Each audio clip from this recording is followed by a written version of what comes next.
Toot and Puddle, Let It Snow by Holly Hobbie.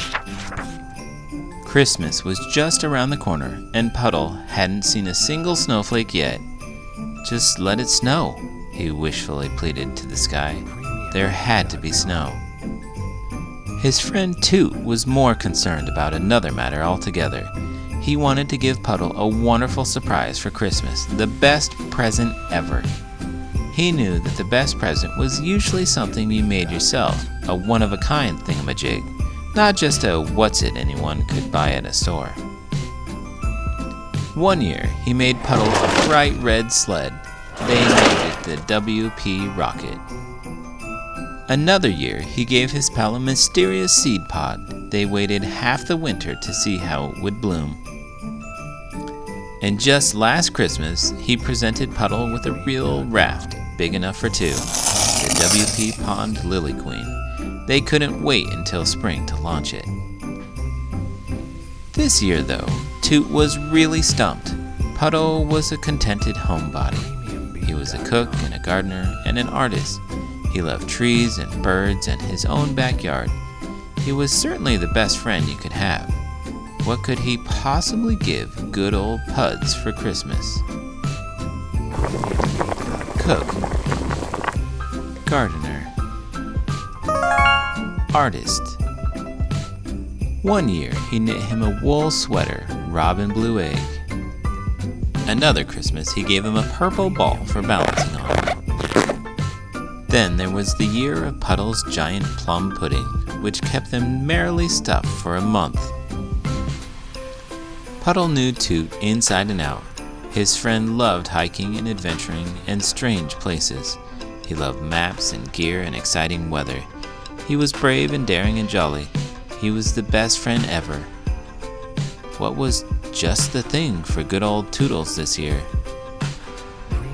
When Puddle phoned his cousin Opal to ask her opinion, she said, "A little cuddly something would be nice, like a homemade doll." "For Toot? Really?" asked Puddle. "I think he'd like that," Opal replied sweetly. When Toot called Opal with the same question concerning Puddle, she said the same thing. "Maybe a homemade doll of some kind." "A doll?" Toot was puzzled. "Something soft and cute," she said.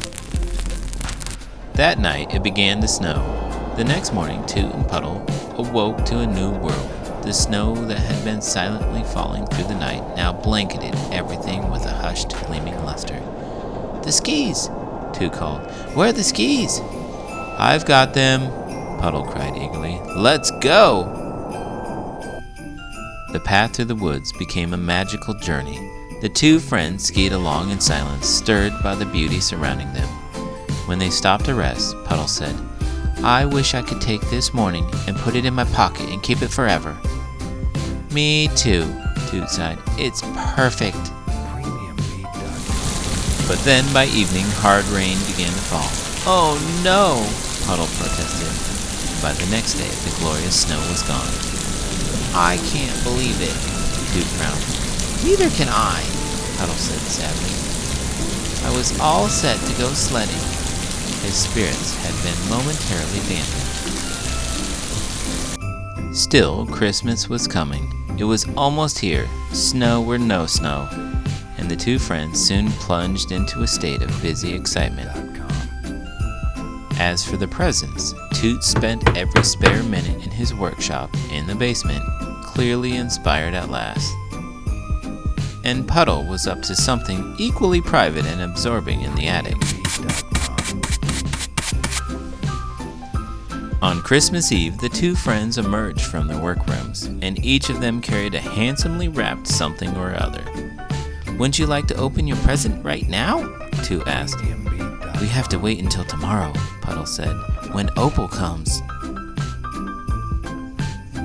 Christmas morning in Woodcock Pocket was brimming with anticipation. Opal soon arrived. As the youngest, she was the first to open presents. "How did you know what I wanted?" she wondered appreciatively. "It was just a lucky guess," said Puddle. "What will you name them?" "Well," said Opal, I'll have to get to know them first. One is probably Toot, and one is probably Puddle. What is a puddle? Puddle asked. And what in the world is a toot? Said Toot. You know, Opal replied. I'm sure they're best friends, but one is one way, and one is the other. Oh, said the friends together. Merry Christmas! Toot beamed, presenting his enormous gift to Puddle. His friend unwrapped the package slowly and carefully. I love it, said Puddle. I made it myself, Toot said proudly. I know. It's for sledding, snow or no snow. Let's go sledding today, said Opal. And Merry Christmas to you, Puddle said, presenting his package. Toot tried to remain calm, but couldn't quite suppress his eagerness. It's you and me, said Puddle shyly. He added, that snowy day in the woods? It's perfect, Toot said, standing back to admire his friend's work. There we were. You and me.